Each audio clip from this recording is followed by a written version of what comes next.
Hello and welcome back to History on the Hoof. Today we're in beautiful Swaledale in the Yorkshire Dales. It's hard to imagine now, with its barns and wildflower meadows, that this area was once the centre of the lead mining industry, which brought work and prosperity, the hills and valleys rent by miners and poisoned by the fumes of smelt mill chimneys during its height in the 18th and 19th centuries. Walking up the valley from Euchre to Keld, we'll head towards what is probably the most visible remnant of the lead mining industry, set in a lovely position by the path, and this is Beldi Smelt Mill. If we start with the name Beld, it's a Middle English word and means refuge or shelter, and huddled down here between the hills that form Swaledale Beck, above where it joins the Swale, you can understand why. So basically, we have a mill in a sheltered spot. The mill was built in 1771 as a result of a long and sometimes violent dispute between two landowners struggling to ascertain ownership of the mineral rights beneath the moors, owing to the poor drawing up of a deed, and part of the land was sold in 1738.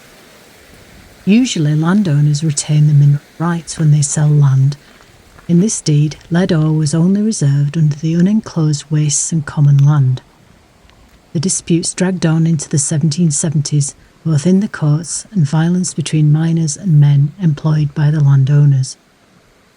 These involved altering watercourses to flood rival mines, causing collapse and expense to clear it, sometimes working 24-hour shifts, the gathering of rival miners in 1769 to beat the opposition's lawyer and throw him in a hush, which is a large ditch, and this one about 9 yards deep, where the topsoil and stones were washed away to reveal seams of lead.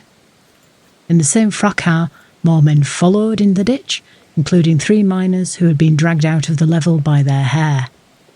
This mine was filled in, then cleared, and then flooded by the opposition, which trumped it. There was also the seizure of ore and other attacks at mines. This was the backdrop to the construction of Beldi Mill, the landowner Smith abandoning 2 smelt mills that had been under attack and building this here on land that was definitely his to smelt the ore from his mines. The first part of the mill on the western or left-hand side was built in 1771. The arch of the ore hearth can still be seen. It was added to in 1840 when a slag hearth was attached to the east side of the old furnace. This heated again what was left over from the ore hearth to extract as much lead as possible.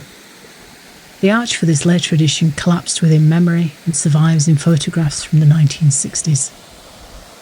Between each arch was a wheel pit, and behind the ore hearths were 2 more rooms housing the wheel-driven bellows which pumped air into the furnace to increase the temperature.